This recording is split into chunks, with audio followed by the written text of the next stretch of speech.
So, Madam Chair, we are live streaming. You can go ahead.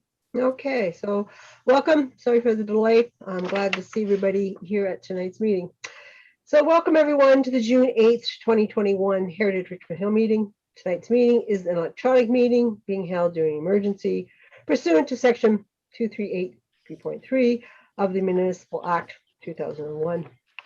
Due to the efforts to contain the spread of COVID-19 and to protect all individuals, city facilities will not be open to the public to attend meetings until further notice. We have received one regret from Morteza Baruz for tonight's meeting. Hence, I am chairing this meeting as vice chair. Okay. The public had the opportunity to submit written correspondence regarding agenda matters by email to the clerk's office. All written correspondence received by noon today would have been included on the agenda, but there were none received. The public also had the opportunity to apply to appear as an electronic delegation, either by video conferencing or by telephone by noon today. There were no delegation requests received. Okay, so bear with me. I've only had a few times when I've had to be chair, so if I forget to do something, call something, I've asked Brian and Stephanie to tell me where I made my mistake. So we do have Dan Kelly and Al Itwar and Stephanie Dumont here and as well. So even though their screens are off for various reasons. Okay, so I'd like to call the meeting to order. And I need the agenda. So that was one of my issues before, but I could not. So, okay. Is it possible, Ryan, to put the agenda on the screen? Yes, bear with Madam Chair. Let me just get this up for you, but I can certainly bring the agenda up. Yeah, we have a simple agenda. I'm very much looking forward to Sybil's presentation. I have heard it before, but I'm looking forward to hearing it again. Okay, so, okay. Adoption of our agenda. Okay, so we've all had a chance to look it through. So do we have a seconder to adopt the agenda? David is going to adopt it. All in favor? Please raise your hand. Great. Okay. Okay, minutes from the last meeting held May. Sure. Madam Chair, disclosure of pecuniary interest. Oh, sorry, thank you. Disclosure of pecuniary interest and general nature thereof. Please raise your hands if there are any. Okay, seeing none, we have no disclosures of pecuniary interest. Okay. Item 3, minutes of the previous meeting. Anyone would like to adopt the minutes? Dan has his hand up. Okay, good. Seconder, do we need a seconder? No, okay. Madam Chair, no seconder is required. Right, thank you. Okay. Item 3.2, extracts council meeting held on May 26th. Sorry, Madam Chair, you can just call the vote on that, please. On the minutes. Yes, thank you. Okay, so all in favor? Maybe can we have the screen share stop for a second? Just that's I'm sorry about this, but we can't see people. Okay, so all there. Okay, Al and Ryan, are you going to be able to? Al, you and Dan, we can't hear from you. So. Oh, sorry. No, I'm on my computer, so I don't have a video on it. So I'm just raising my hand to vote yes. Okay, so. Al, you're on mute and off video. I'm just working from my here.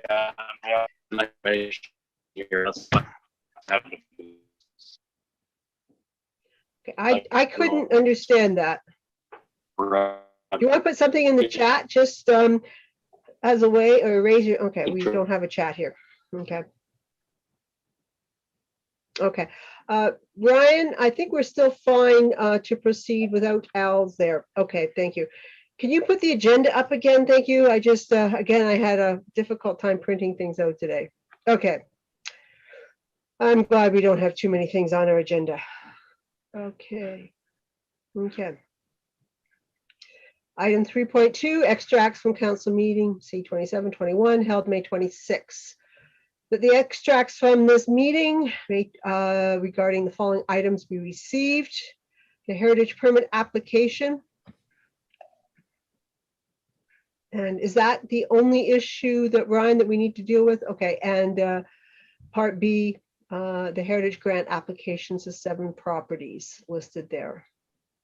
And also the presentation by Dan Kelly from Designation Subcommittee regarding proposed process improvements for listing properties on the Richmond Hill Register. I would be happy to move A, B, and C, Madam Chair. Thank you. Okay, let's, and all vote. Okay, thank you. Okay. Madam Chair, there are no delegations, so we can move to the presentation if you'd like. Sorry, let me just pull the agenda up for you. So, yes, sorry, I'm sorry about this, but it was an issue with technical difficulties. Okay. Okay. No delegations. So next scheduled business is this presentation by Sybil von Kersau. And Joanne, I guess, will be presenting as well. Is she going to be joining us? Madam Chair, I believe Joanne is in attendance. Oh, there you are, Joanne. Sorry, I did not see you. I'm sorry. Okay. So I think I can sit back now and we'll listen to the presentation. Yes. Well, good evening, everyone. I'm really glad that we are able to invite Sybil von Kersau to join us this evening. She is the team leader to an architect for the current 2041 official plan update. The official plan team has been working tirelessly in the last 2 months, 3 months in putting together consultation events throughout the city. I think that we did about 7 or 6 of them in 2 weeks' time.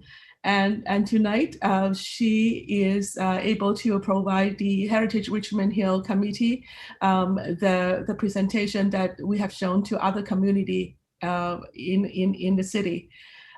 So after Sybil's presentation on the principles and the direction of the OP update and the plan that of the next steps, Pamela is going to talk specifically about the official plan policies currently in the heritage section for our current OP. So I'm going to welcome Sybil. Thank you, Joanne, and thank you, Camille, for giving your time for this presentation. I just want to make a note that for some reason the V is missing in my name on my Zoom profile here, so it is Sybil von Kersau, not on Kersau. So without further ado, maybe we can move to the next slide, Ryan. So Joanne, I think, gave a pretty good indication of what our presentation is about. And I do see there are a few familiar names, so forgive me if some of this is repetitive for those of you who have come to previous meetings, whether they were for the centers or even our official plan open house. But just for the benefit of the committee, I will go through all of our slides to speak about what is an official plan and why we're updating it, when and how we're working through this project, who are the participants in the process. And then, as Joanne mentioned, Pamela will speak about the current official plan heritage policies, and then we can open it up for discussion or questions from the committee. So if I could go to the next slide, please. So the official plan is a document authorized by the Planning Act. This document is used to guide both public and private development in the city to ensure that development is orderly and compatible with each other and the environment around it. The official plan must conform with the Region of York official plan and also applicable provincial plans, such as the Growth Plan, Greenbelt Plan, and the Oak Ridges Marine Conservation Plan.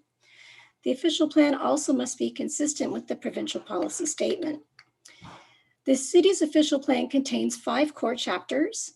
Chapter 1 provides an introduction and context for the plan. Chapter 2 provides a vision and guiding principles for planning in the city. Chapter 3 provides placemaking policy direction and addresses matters that apply on a citywide basis, like cultural heritage conservation and protection. Chapter 4 provides area-specific policies related to specific land use designations. And Chapter 5 provides direction regarding how the plan is to be implemented, monitored, and interpreted. The official plan also has several schedules and maps to help clarify a lot of the policy direction that's within it. If we could go to the next slide, please. So we are undertaking this official plan update to address a number of issues. We need to ensure that the official plan implements both provincial and regional policies. Since the OP was last approved in 2012, there have been many updates to provincial policies and plans, and the region of York is presently working on its official plan update, so we know that we will need to make changes to address those more recent documents. We also want to make sure that our official plan addresses our current and future local context. We know that there are many changes that we have experienced and are likely to experience between now and 2041. Accordingly, we want to make sure that the official plan update is responsive to issues and opportunities that relate to things like changing demographics, responding to climate change, accommodating changes in technology, and responding to changes in our economy. Wow, so if we could go to the next slide, please. While we're undertaking the official plan update, city staff and their consultants are working on a number of related initiatives, as noted here on the slide. These initiatives are at different stages of completion. Some are complete or near complete, like our affordable housing strategy, whereas others will be completed once the official plan update process has concluded, like our transportation master plan and urban master environmental services plan. The key objective is that the work is aligned so that when all are complete, they are all addressing the same vision for the city. If we could go to the next slide, please. We are conducting the official plan update in 3 phases. Phase 1 was brought to the public's attention in February, where we held a virtual open house and we presented a proposed vision, pillars, and urban structure that would inform city planning in Richmond Hill to 2041. Following this event, we conducted a survey and received over 300 responses. And we concluded phase 1 with issuance of a What We Heard report prepared by our consultants, Laura Consulting. This report is now available on our webpage. We are now in phase 2 of the update process, and this is the time where we will build on what we have learned so far, not only through the What We Heard report, but also through the work that the city has been doing in relation to many other related projects that I just mentioned. This report will create a framework for how and in what ways we will consider updating our official plan. It is our intention that the report be endorsed by Council in December of this year. In early 2022, we will embark on phase 3 of the update, where we will discuss and release proposed amendments to the official plan, which we plan to bring to Council in July of 2022 for their adoption. If we could go to the next slide, please. At our February open house, we proposed a 2041 vision for our official plan. The vision statement is both simple and ambitious. By 2041, the city of Richmond Hill will be the centerpiece of York Region and one of the most prominent complete communities in the Greater Toronto Area. This statement recognizes our central location within the region's urban communities and that it hosts 2 bus rapid transit lines, GO stations, a future subway system, and 407 transit way. The statement leads us to establish an urban structure that supports transit-oriented, vibrant community development, starting with Richmond Hill Centre. This statement provides official plan direction that supports Richmond Hill as a robust regional mixed-use hub community. And this statement directs us to invest in public infrastructure that not only supports residents and businesses of Richmond Hill, but also those of York Region. Finally, this statement brings about a call to action to partner with York Region and other levels of government, agencies, stakeholders, developers, and the public to achieve common city building goals. If we could go to the next slide, please. In February, we also presented 4 pillars that we will want to consider when updating the official plan.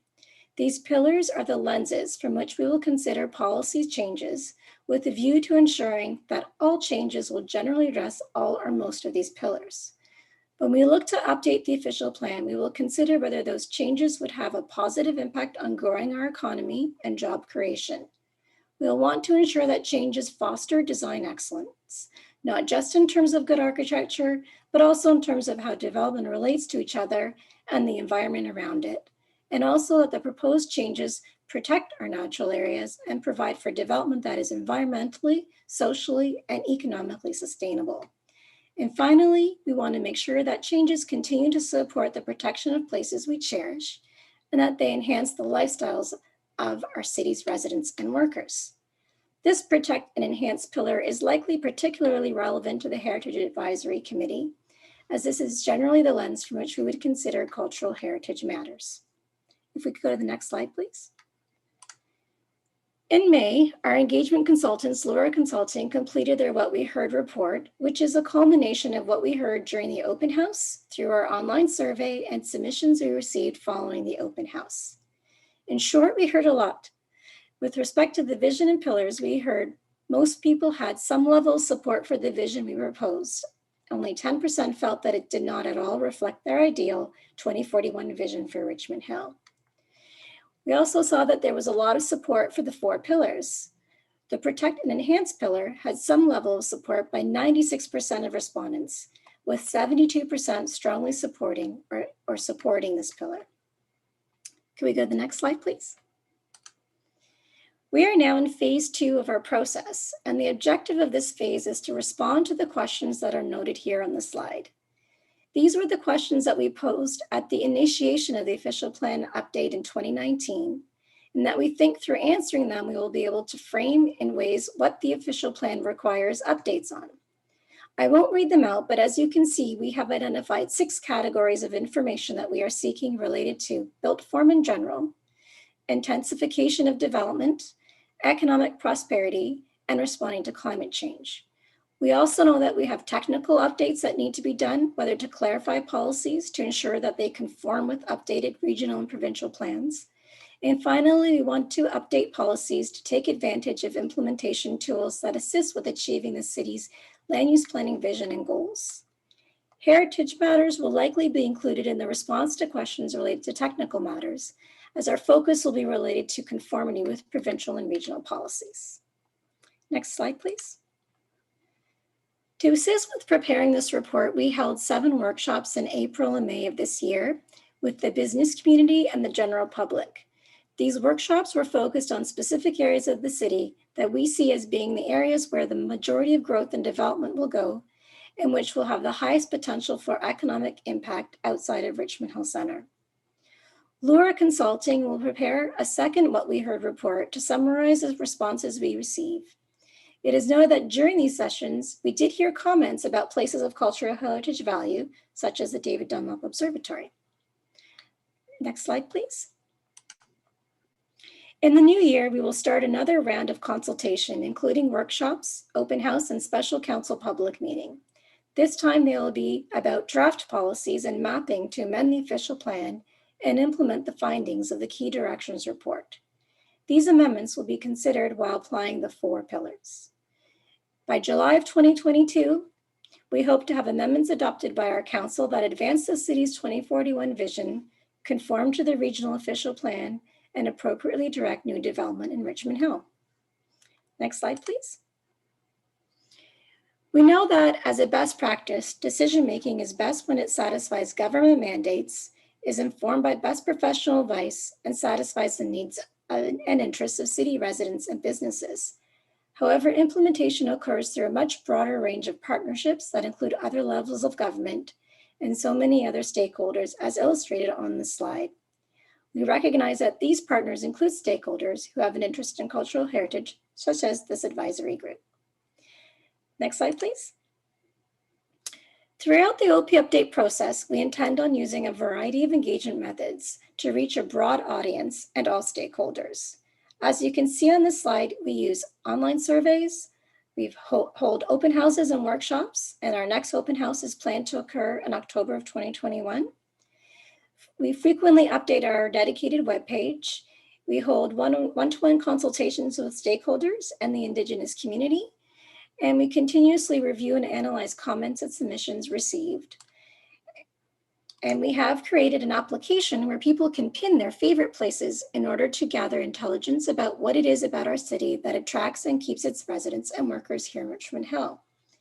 Through this application, we can see there is interest in the city's built heritage, as several places like the Burr House and the Observatory have been identified. And that concludes my part of the presentation, and I will now pass the podium over to Pamela. Thank you for your attention.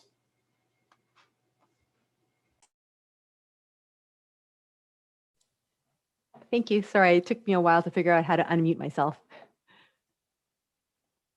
So the purpose of this presentation is threefold.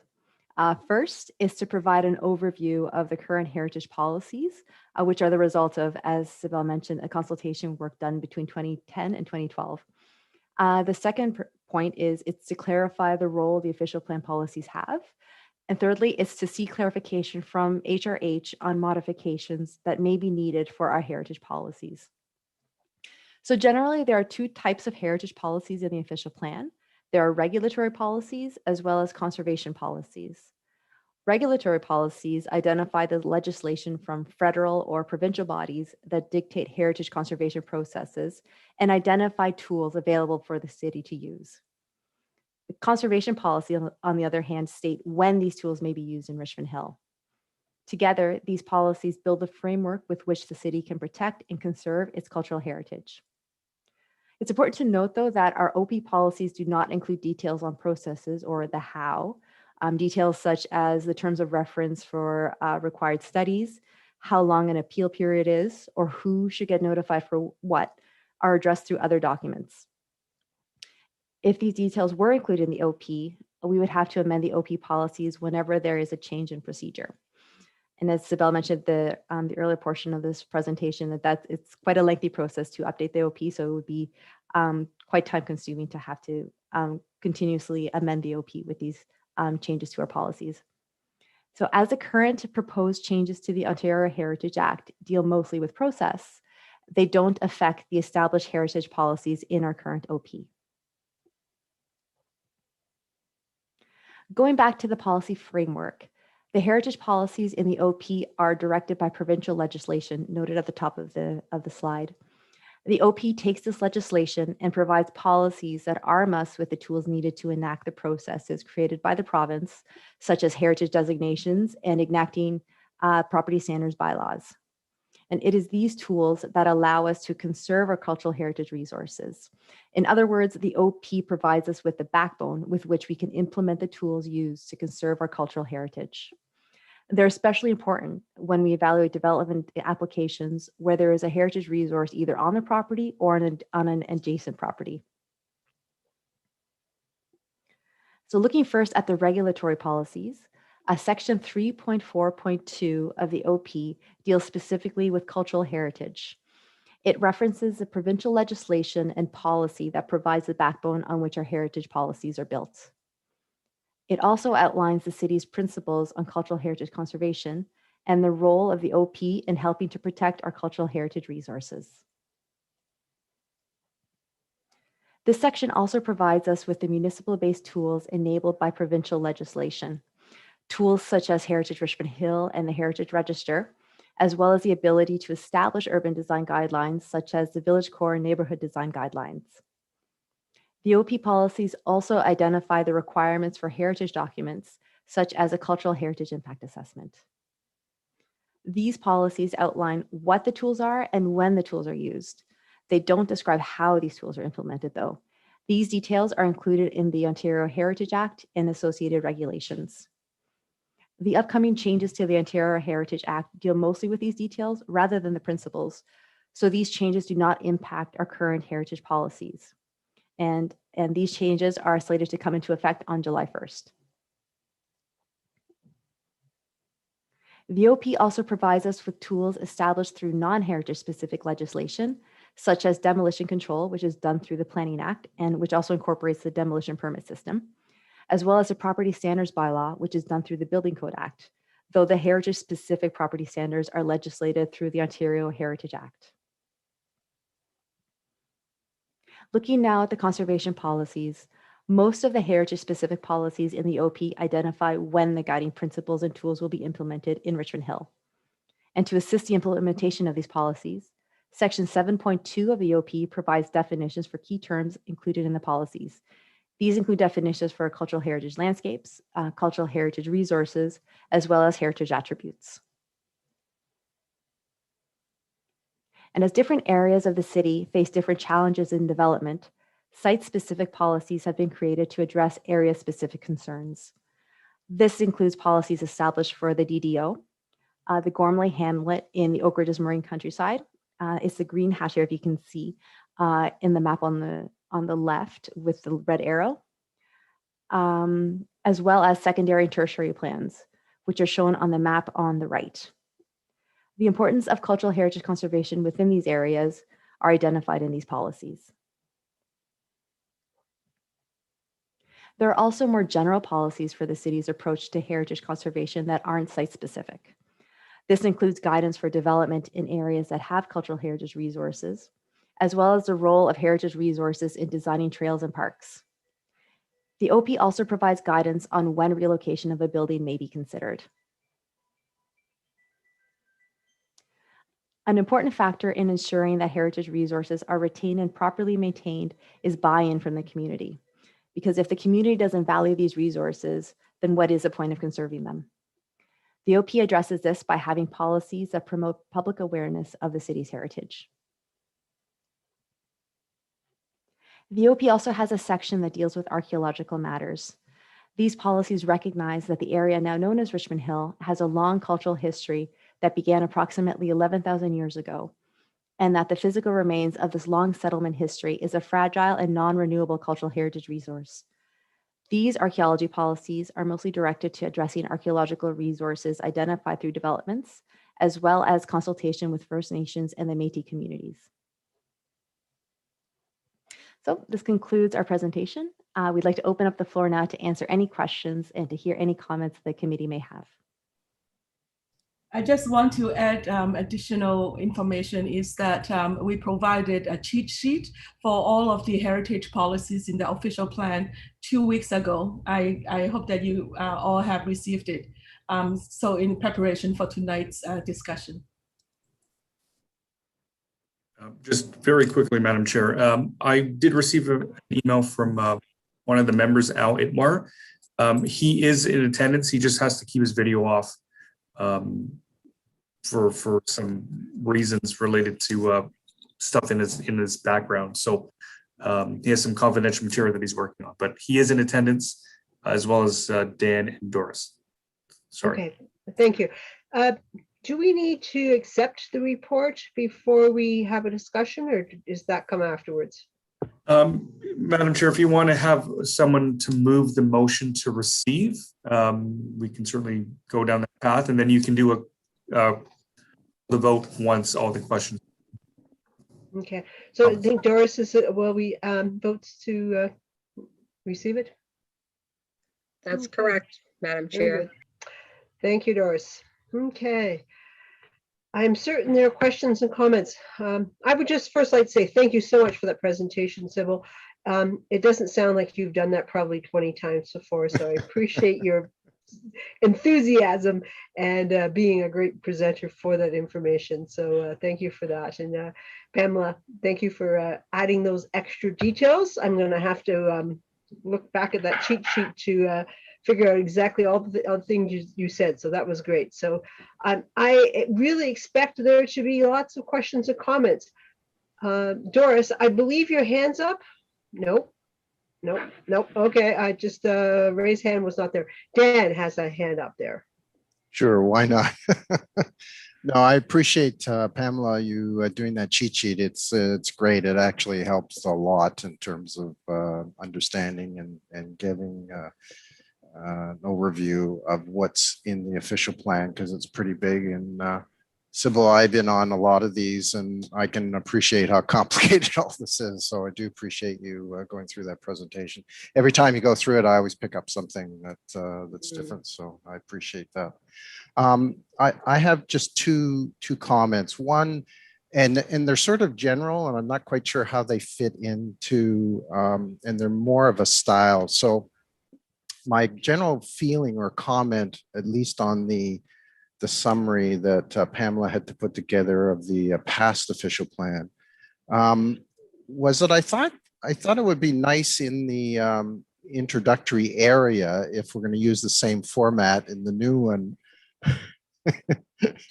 that there be more about the Municipal Heritage Committee, like a partnership between the city and the citizens through the Heritage Committee. I don't know whether it's the way you've structured it, Pamela, in the summary that you did, but it falls to more of a legislative sort of piece to it. It doesn't really sort of tie this in that it's like a partnership in a sense that we're like this advisory body. So I'm not quite sure exactly what the wording would be, but like, you know, the term partnership, I think is a good term. We sort of advise to it. The other thing is that although there's all this legislation and everything, wouldn't it be nice to say that, you know, it is the local people that make the decisions on the heritage. It's not something that the province dictates. I think all the legislation is to support more of a local participation through like the Heritage Committee of volunteers making suggestions or advising council. And so, you know, there's a lot more participation in the cultural side of it. So that's sort of just a general comment, and it's more of a style and how it's I guess put together. It doesn't really hit to any particular policy, and maybe it's understood. I don't know. So that would be my first thing. And then the other thing was that in some of the stuff that I've been doing for the subcommittee, I came across, you know, the standards and guidelines for conservation of political heritage properties that the province has put together, and they put together what they call principles. There's about 2, 3, 4, 5, 6. So there's 6 of them there, and I think they're all hit except for one from what I see in the past official plan. I would presume it would be carried forward to the new one. So things like identification, evaluation, they talk about continuing care, impact assessment, use and reuse. Those I think are all blended into the summary that you put together, Pamela, of the past plan. And I like I say, I think that'll be carried forward. But there was one that I thought would be good to, yeah, I think this is the policy in general, but it would be good, I think, to actually state it. Is they use the term accountability and transparency. So they're saying decisions about heritage property be made in an open, accountable way, taking into account views of interested parties and communities, that sort of thing. And it's sort of embedded in the processes, but we don't really say it. And I just thought it might be good to actually put that in the wording someplace. And transparency can mean a number of different things. I hope in my verbiage on what the subcommittee is doing, there's some interesting things I wanted to show everybody when it gets to that. And that part of that is transparency as well. So those would be just my general comments. I don't think there's anything specific that I see out of line. I think, you know, from talking to and participating in the official planning process, there were a lot of discussions where people talked about culture and heritage and they wanted to embed it in, and there were a lot of good comments. So I think it's fresh on everybody's minds. Thank you. Thank you, Dan. Other questions and comments from anyone? We're having cats and kids come to our meeting, but other than that, other questions? Doris. Thank you, Madam Chair. What I'd like to begin by commending the folks, the team in the city of Richmond Hill who are undertaking the review of the official plan. I've participated in a number of their sessions, and I thought that they were very well orchestrated. The staff were very open to the suggestions and the advice being presented or being provided by the residents. And I thought it was very much an open and transparent process that showed the collaboration and the desire of the city staff to work with the residents of the local community. So my thanks to the team who are working on the official plan for that. Thank you. And my question is to Pamela. In one of your slides, you put up, you showed the structure of the provincial policy framework and the municipal policy framework. And there's a term that caught my attention that I'm not familiar with, and I have not in the reading I have done related to Heritage Richmond Hill come across this, but there was this notion of an archaeological master plan. Thank you. Does such a plan exist for the town of Richmond Hill or the city of Richmond Hill? Yes, through you, Madam Chair. Yes, one does exist, but it does include information that shouldn't be shared because it does include information about where archaeological sites are located. So one does exist, but unfortunately it's not available to the public. Okay, just because I've never seen it, and in my research, the readings I've done, I haven't come across it. So just wanted to know whether or not we had it. And I understand why it's not publicly available. I think there's a lot of merit to that, not having it publicly available. That was my only question. Thank you. Okay. Thank you, Doris. Someone else, questions and comments. This is our time to do that, and we're fortunate for having this sort of private presentation. So, Jennifer, Barb, any questions, comments? David, sorry, I thought you would have heard this so much that. Well, I have heard it a few times for sure, but you know, I like Dan. It's a very complex process that we're undertaking, and you know, I do hear different things every time I hear it as well. So, you know, both Sybil and Pamela are good presenters, I guess.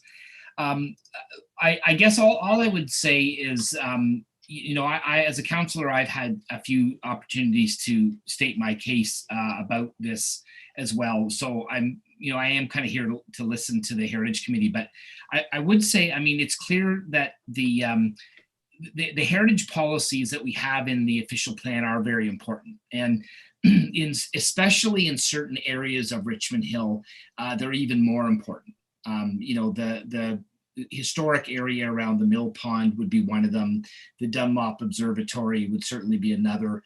The area in the Ward 2 side, you know, hugging Yonge Street in the village core and further east than that, it's an added level of importance. And I think that, you know, we all know on this committee that it's a fine line between, you know, protecting the heritage that we can and that we should protect, and allowing, you know, buildings that are not going to be able to be saved to be redeveloped. But I do think it's really important. This is not necessarily the first thing that I think the public thinks about when they think about the official plan is heritage, but it is a very important aspect of it. And I think as a heritage committee, you know, we probably have a role to play in helping to get the word out to, you know, on the importance of heritage in the official plan and in the future growth of our city and the development of, you know, of the city. So that's more of a comment, but I would be, you know, the first one to say that I'm very supportive of having strong heritage policies in the official plan. And I think that, you know, as time goes on, we learn things from past experience, and there's probably opportunities to strengthen some of our policies in certain areas to protect the heritage that we have. The thing is, you know, as we all know on this committee, especially, you know, once a building or a heritage attribute of some sort is gone, it's gone. And, you know, 20 years later, we wish that we had saved it. You know, and I've, as a Heritage Richmond Hill Committee member, you know, I've seen photos of buildings that we've lost in the past, and it's like, boy, that's a shame. We wish we had that today because it would really be a nice addition to our community. So I'll leave it at that, Madam Chair, but thank you for the opportunity. And again, thank you, Pamela, Joanne, and Sybil for your presentation. Okay. Karen, you'd like to, I'm sure, have some great comments too. Thank you, Madam Chair. Good evening, everybody. Just a couple of questions I want to ask. I know that we're bound by the Ontario Heritage Act when it comes to all matters, heritage and on the Heritage Committee. And I'm not sure I understand how we can go any further than the Heritage Act will allow us to go in order to protect what we want to protect. I mean, the first thing that comes to my mind is the doctor's house, right? That's now gone. And we worked so hard to try and preserve and save that house. And ultimately, we lost. And then there's, the Jefferson Schoolhouse. I mean, God knows what's going to happen there. So we have a power because we're a committee, but at the end of the day, it's also the recommendation of council that will make the ultimate decision. So I think what I'm trying to say is how do we balance that? Mm-hmm. And I suppose only Sybil would know that, and of course Joanne and Pamela. How do we balance something like this? Because it's the same as when we're dealing with anything else out there in Greater Richmond Hill. If an application comes forward and we deny the application, the applicant can go to LPAT. So it's the same thing with heritage, right? So how far can we actually go? And can we actually go that far? Because ultimately, also, like I said, it's a decision of council. And if you have a majority on council who's going to agree to something that this committee doesn't agree with, council's decision trumps. So I don't know, I guess it's just, I'm so blue as it is. I'm just looking at all of this very bluishly. and I just, it's like, what's the hope out there that we can possibly protect our heritage the way we want to? Sorry, I'm babbling. It's all yours. Take it away, Sybil, or whomever through Marge. Thank you. Okay. Thanks, Karen. I can try. Sybil, just help me if I'm done. I must say that council's decision is the most important thing. The Ontario Heritage Act conferred council to establish this committee, but it's up to a local municipalities council to decide whether they have the committee or not. Exactly. So that's the first thing. Until the change in the Planning Act, we used to have the Conservation Review Board. And that was when a municipal council is willing to go through that board to argue with the applicant about the fate of a heritage house. But that Conservation Review Board is now being absorbed into LPAT. Yes. And we haven't gone through that experience yet of what it is like. Again, to even go to LPAT as a case in an appeal, we need council's direction to go forward with it. So again, I would have to say the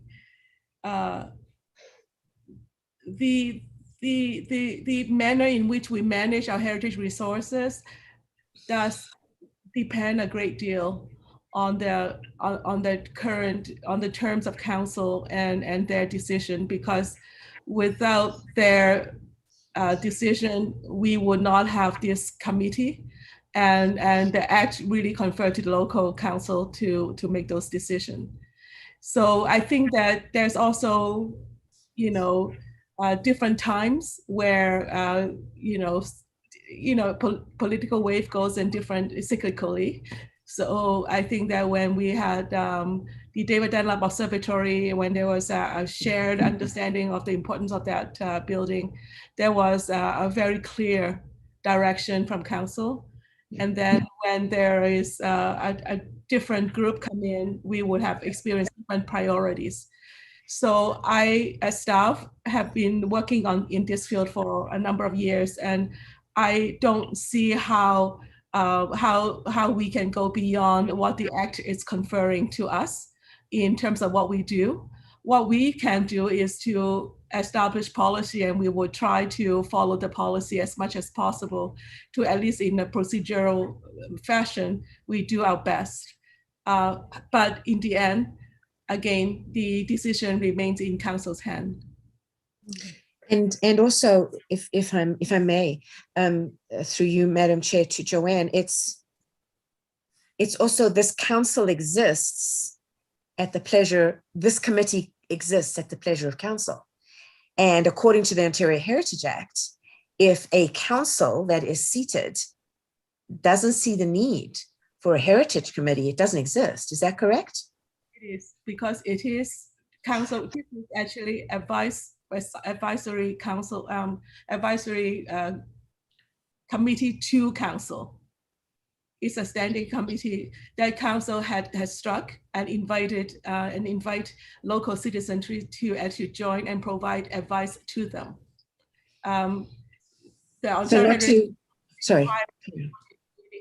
The Act does not require a municipality to have a heritage committee, but it allows a heritage to be struck if the local council chose to have one.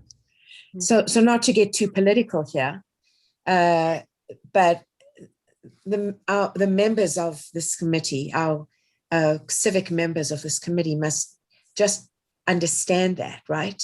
We can go so far, but we can't go any further. And we also need to be very aware of the fact that this committee sits in council's hands. And should we ever, God forbid, get a council where the majority of councillors feel that this committee shouldn't exist, it won't exist. So that's just something to always keep in mind, that when you look at the political arm of this organization, understand that it's very important for future councils to have a heritage committee, because otherwise there is no input. At least this way we have input. And where it goes ultimately at council, again, that's up to the majority of council's will. But it's something very important to remember moving into an election year, which is 2022. I'm going to take this opportunity. Everybody must understand that this is a crucial and critical committee that can at any time be disavowed. So it's just something to think about. It's like I said, I've got too many blue things working through my mind, but that's one of them. So I just wanted to bring it to everybody's attention. You said it well, and I appreciate that. Thanks, Marge. Thank you. I see both Doris and Dan have their hands raised, and I did not note which one went first. So Doris was first. Thank you. Thank you, Madam Chair. Thank you, Dan. This comment is probably going to address some of the comments made by Councillor West and by Councillor Sullivan. We've been talking about the policies that we have. We've been talking about the role of the committee and where we're at, which I think are all great comments that were made. But to me, that's kind of the tail end of the process. I think there's at the beginning of the process, a piece that moving forward, I think we need to do more work on is really about informing and educating the population of Richmond Hill about what this committee does, what our policies do to protect our cultural heritage. And I think that that's a piece that we need to do some work on and really do an advocacy piece so that we can ensure that for the future of Richmond Hill, there is always a heritage committee in place so that that committee can make recommendations to council. And I think by educating our population and the people of Richmond Hill so that they understand when they're talking to a a counselor, an existing counselor, a potential counselor, that they can raise the concern about cultural heritage protection, conservation, and make sure that that counselor is supportive of that, and that's the kind of person that we want elected to council. I think that we need to focus on that piece. I think in the last 2 years that I've been on the committee, we've been focusing very much on the designation process, and so under Dan's leadership, we've done, some really good work has been done there. But one of the things that I think that we need to focus on moving forward is really taking on an advocacy role so that we can ensure there's a future for Heritage Richmond Hill. Thank you. Thank you. Dan, you've put your hand up next. Yeah, I think all the comments before strike me in a number of areas. First, with David's comments, one of the things that I tried to impress in my participation in the official plan is that we're going into an era where a lot of things are digital.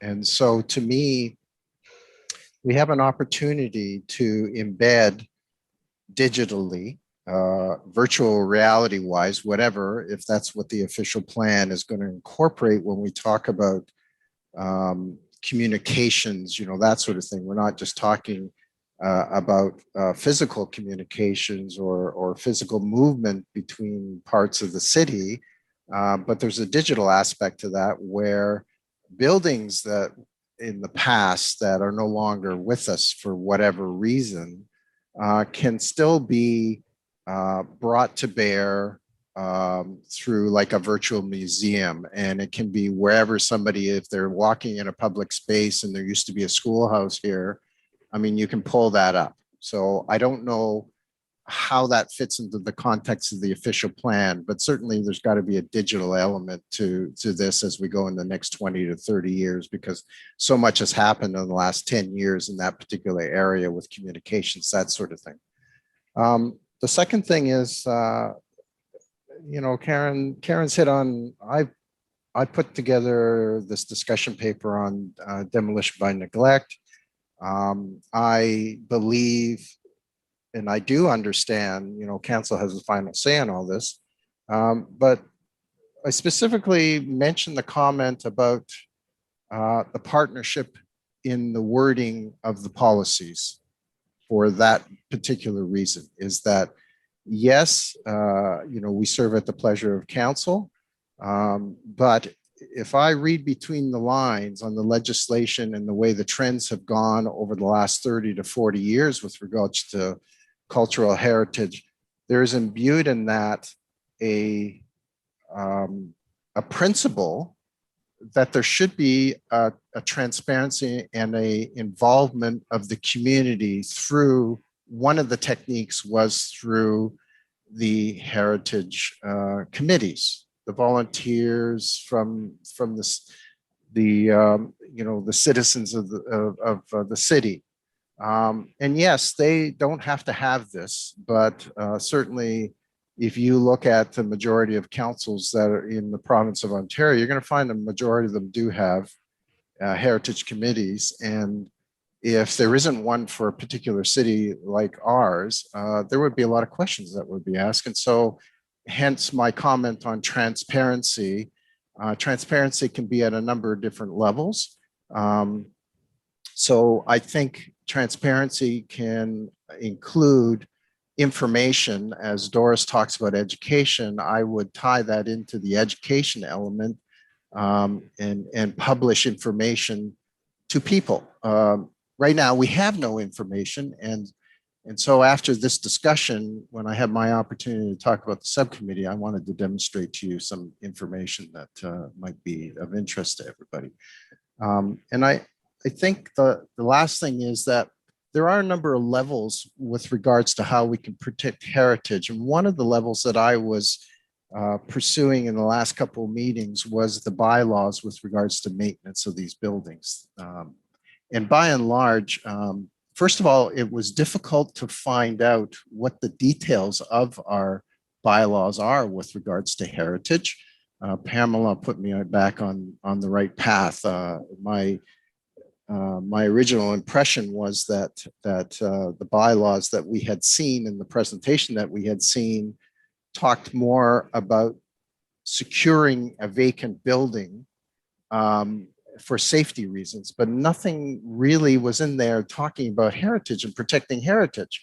But there is a whole element of our bylaws that is not readily available, or I shouldn't say readily available. It's very difficult to find some of these bylaws. Anyhow, once I found those, I felt comfortable that we have a number of protections with regards to that. The issue becomes the resources to enforce those and a council to sort of give direction with that regards.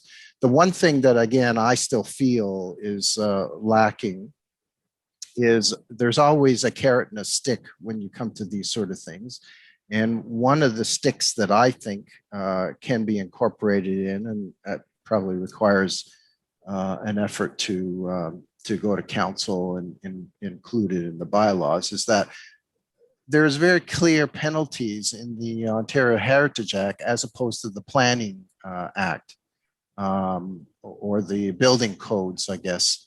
And those penalties are quite substantial, and it just you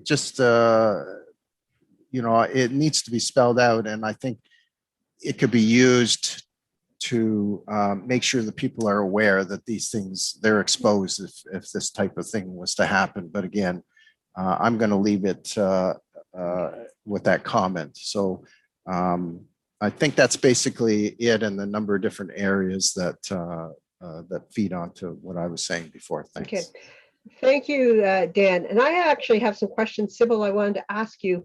Can the official plan include the history of Richmond Hill? And I just like a description of what Richmond Hill was and can be, our Indigenous history that was alluded to by Pamela, that we do go back 11,000 years. It's actually I find very fascinating. Some of the archaeological records are not available, but some are, and I've read some of them, and we have a really rich history. But then even the more recent history that goes back to the 1800s, the early settlers that came here, the railway. And I think it is very important that we do this because we are developing very quickly. The people that will, the population growth is exponential. The people that are choosing to live here came from cultures that very often went back 5,000-10,000 years and don't like, I can't say they don't respect. They don't, it's like, you mean 100 years ago, that's not history. Well, it is our history because that's all we have in a sense.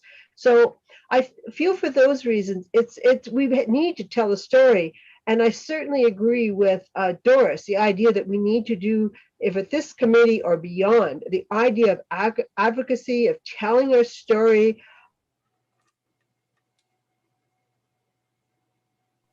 really, really needs to be done. So, Sybil, I don't know if you're going to respond to this, my question, can the official plan tell our history?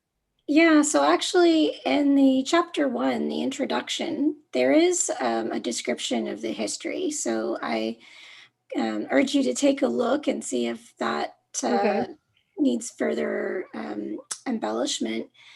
So yeah, I guess there's, in addition to the policies and schedules, which are kind of like the operative parts of the official plan, we also have figures and sidebars, which help to kind of contextualize those policies and schedules. So some of the things that you've all been speaking about might lend itself to a sidebar or a preamble, which are informative, but they're not operative parts of the official plan. So they don't have like a status to them, but they help to inform the OP. So definitely there presently is this bit of a history of Richmond Hill in that section, chapter 1 introduction. And if there's more to it that we ought to add, I'd love to hear from the committee in that regard. How long is it? Do you know? I don't. Do you know how many? Is it a couple pages? Is it a paragraph? I'm just curious. So It's about I mean, I 2.5 pages. part 2.5. 2.5 pages. Okay, that's not bad. Okay, so anyways, I will look at it, and actually I will take it back to our historical society and see if they have any comments that they would like to add to that, because you know, there are people involved with that committee that are much broader, deeper knowledge of the real history of Richmond Hill, that you know, I think part of saving something, if it's the environment or history, is that people have to know about it. And I don't think, you know, it's so easy for people not to know about it. And I think the other thing to keep in mind is cultural heritage. It's ongoing. You know, Yes, but that our history is still in itself needs to be preserved. Yes, it's ongoing, but let's keep the past. Yep. Okay. Okay. Any other last comments, questions from anyone? And then I think we vote, Ryan, we vote on accepting it after that. Okay. Oh, you're gonna, David, you're accepting it? I think it was already been moved by somebody. I jumped the gun to vote. Okay. I'm a real keener. Okay. Well, I'll vote to accept the paper, the presentation. Okay. Okay. Thank you. So that passes. Okay. I'm going to need the agenda because my printer didn't work. And our next issue is the designation subcommittee. So we'll have a verbal update. And I believe, Dan, that you will be presenting.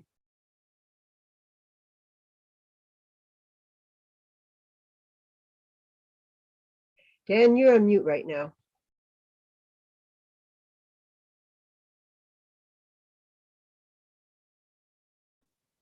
Sorry, I was having problems trying to get the unmute working.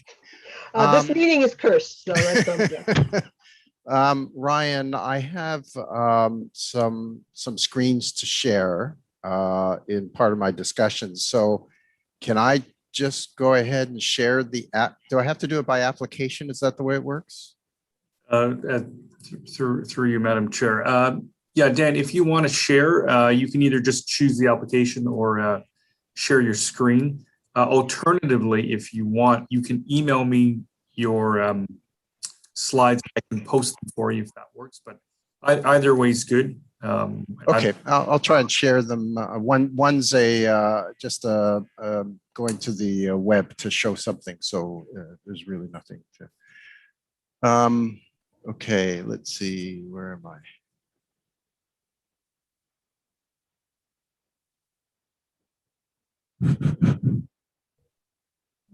Well, I guess I'll do this one first. Can you see anything coming up at all, or? Oh, there it comes. Okay. So is that in presentation mode? Can you all see that? Yes.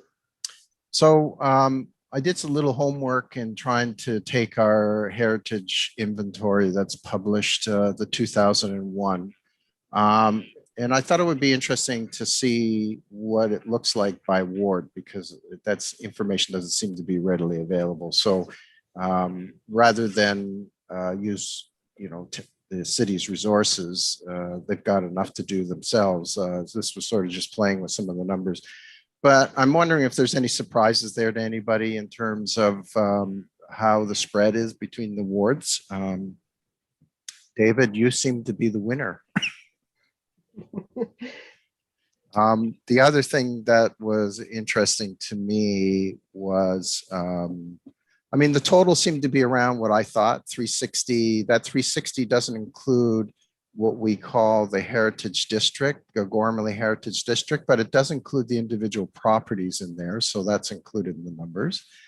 It basically shows Ward 4 and Ward 2 as being the two predominant wards where the historic buildings have been.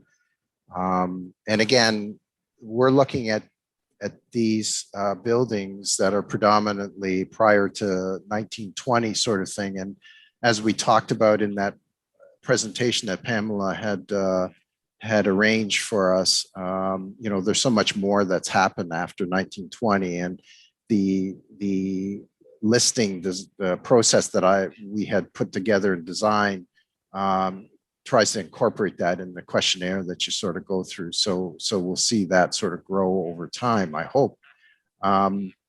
The other interesting thing was to show that the number of designated properties, which theoretically are protected, and then the number of listed properties. So you can see, you know, it's like a 70-30 sort of ratio.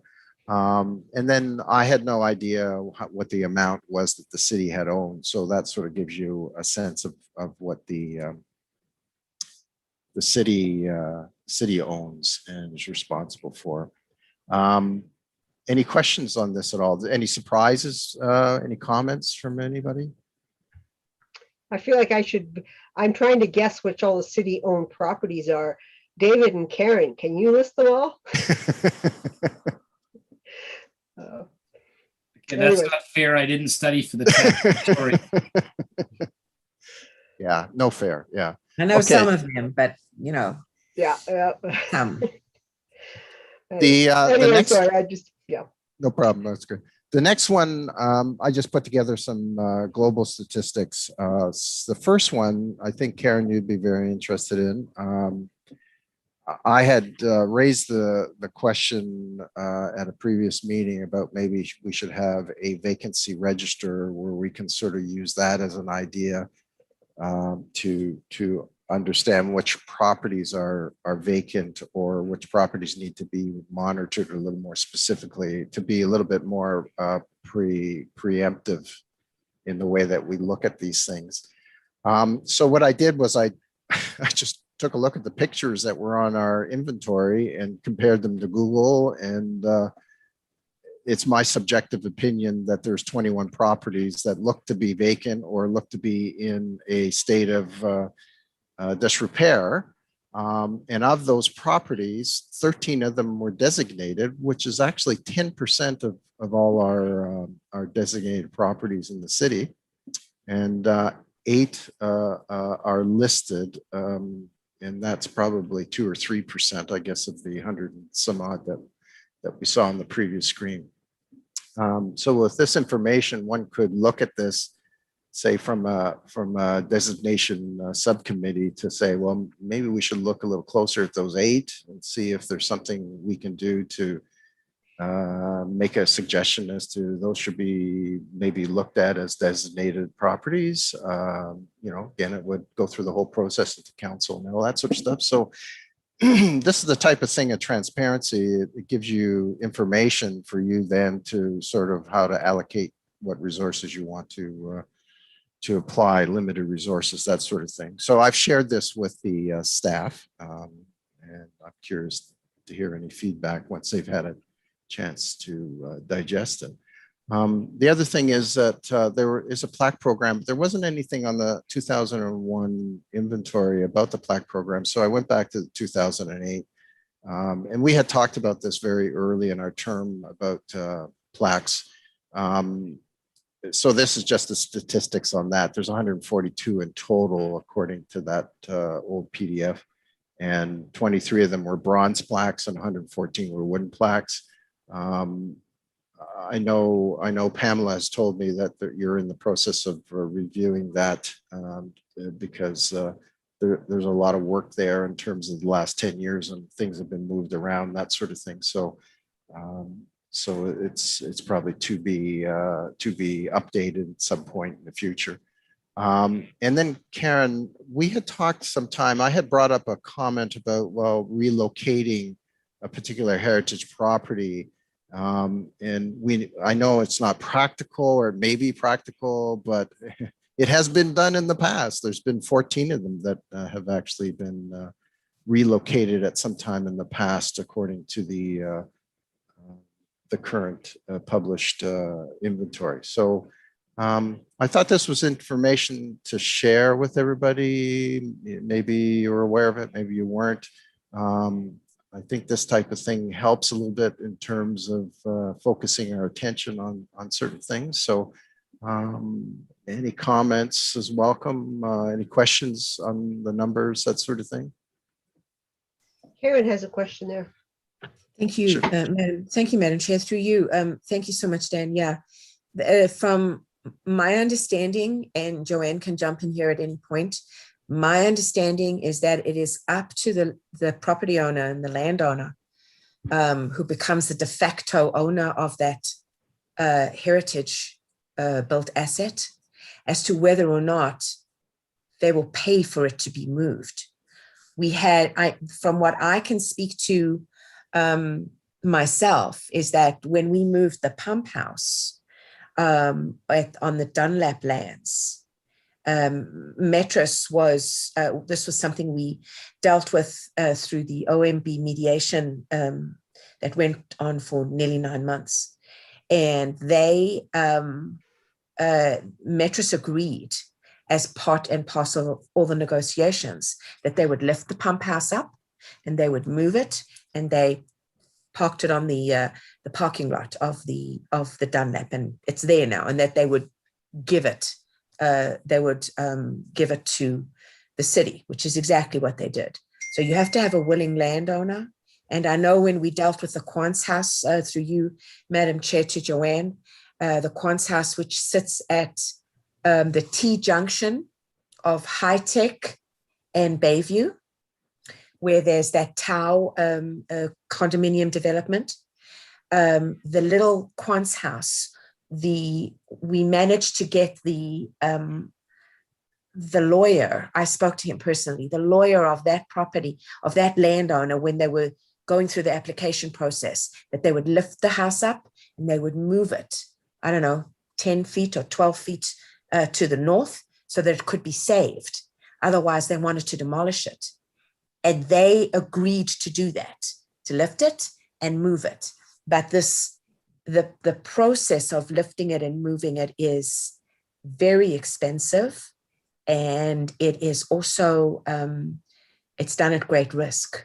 So though that's what I know through you, Madam Chair, if Joanne wants to clarify anything. But as far as I know, it's we can want that. We can want to pick up all these houses, and we can want to move them to somewhere where they'll be safe. But it's not up to us. We have to have a willing landowner. Okay. Dan, are you finished here with the slides? I'm thinking we could stop sharing screen and we can see each other again. Yeah, I've got one more thing I want One to more, share. okay. Okay, But, sorry. not with that particular slide, for something else. So I wanted to pull up, let's see if I can do this.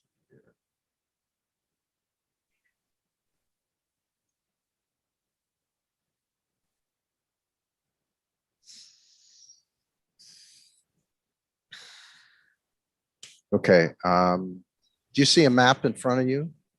Mhm. Yeah. Yes. So this is taking all those stats, just the properties listed and designated, and mapping them basically onto a map of Richmond Hill. Unfortunately, I had to use Google Maps to do this. So some of the addresses didn't actually turn out. So you're going to see some wards in the wrong, or addresses in the wrong places. But my main point here is the city has the capability and use it quite extensively in the planning process, and all the stuff that I've seen that Sybil's been presenting, and other people. And they are using this also internally, through engineering, that sort of thing, where you can layer things over top on maps. This is just a simple plotting of all the addresses that are on there. But what it gives a visual sense of where these properties are. It can be layered on top of developments, that can be layered on top of, all sorts of other planning information, just to show you where the exposure of cultural heritage sites are, that sort of thing. And again, it's more of a demonstration of transparency, that if this stuff was available to the public. There's a wonderful a map that's presented by the York region. They really have actually this tool that they provide a service to each of the cities, where they actually show 150 years ago a map and then a current view of the heritage. So this is the type of digital and visual sort of capability that you can still preserve properties that have been demolished over time. You know, maybe this would be done in conjunction with what the library has. I don't know how much they digitize the history records, that sort of thing. But basically, again, it's more of a demonstration of showing you the different wards. And I think if you click on one of them, they show the details of each of them. So you can see here, if you click on Ward 1, you can see some of the names of the properties that I've put in there as well. So that's all that I have, Madam Chair, right now, just to show any questions. Thank you, Dan. Very interesting. Okay, I think, okay, we'll stop sharing screen. And I saw Karen's hand up there. Thank you. No, I actually, if when it's very interesting when you look at Dan's map, and thank you, Dan, you've really done a yeoman's job here, pulling all of this together. I'm so impressed at your dedication. Thank God for you. Honestly, you're such an asset to this committee. Thank you so much. When you look at that last map that Dan had up with the little points of place, you can actually see the outline of the original village of Richmond Hill, right? It's that rectangle directly right where it is. That is where the original settlements began, you know, well over a century ago. So it's fascinating to look at that, and something like that should be included in any kind of handbook. And on that map, you saw the Quant's house, you saw the Vandenberg house. Also, the Vandenberg house was moved. That's where the Richmond Hill Board of Trade is. And that house, the yellow house, was also lifted, and it was moved off the site. That was north of Hillsview, on the Vandenberg property of the piece of land that was Vandenberg's, that is just north of the Dunlap Estates. So you can see, and the Horner house as well, that also had to have the approval of the builder who became the landowner. And there was some monumental arguments over that, I must tell you, to get those two little houses moved and protected. So it can happen, but it's an enormous, enormous undertaking. So the only last thing I would like to say through you, Madam Chair, is this. I think that in keeping with what we've been discussing here, I think what might be a good idea, and one could think about this for the next term of council and those following it, for future heritage committees, and perhaps a handbook can be, an inexpensive handbook could be produced by the city and distributed to every resident in Richmond Hill, which it doesn't have to be long, maybe just 6 pages. And it can explain to every single resident the necessity of protecting heritage, and the reasons why we do it, and the relation to the Ontario Heritage Act, and have people understand what the plaques mean, what the designations mean. And then I think that the population at large will have a far greater appreciation of what it is that we do and why we do what we do. So just a thought, something to think about for as we move forward through this term. Thank you, Madam Chair. Thank you, Karen. Okay. Any other questions or comments? I think, do we need to accept Dan's designation report? Okay. So Karen, I think you were quickly to raise your hand, so you're accepting that. Can we all vote on it, on accepting it? Okay, very good. Thank you again, Dan, for doing that. And again, interesting things that you've done there. So, and again, I think I'll acknowledge again all the work that you've done. Okay, last thing on the agenda is to talk about, to say what our next meeting is, which is Tuesday, July 6th at 7 o'clock. And although we're coming out of lockdown, I don't think we're going to be really meeting. So I think it's back on Zoom. So Ryan, there is no talk about us meeting virtually, not virtually, correct? Through you, Madam Chair, at this point in time, the until otherwise stated, the next meeting would still be virtual. Okay, good. I'll be at my cottage for that meeting, so that's fine. Okay, so I'll take advantage of this of the pandemic and this using Zoom meeting. So any other last comments before we call this meeting adjourned? Okay, thank you, everybody, and have a Karen, are you saying something or waving by? Sorry, motion to voting on adjourn. yes, adjourning the meeting. Motion to Okay, adjourn. okay, adjourned. Okay, all in favor of adjourning? Thank you. Okay, have a safe month. Stay safe, and we'll see you in July.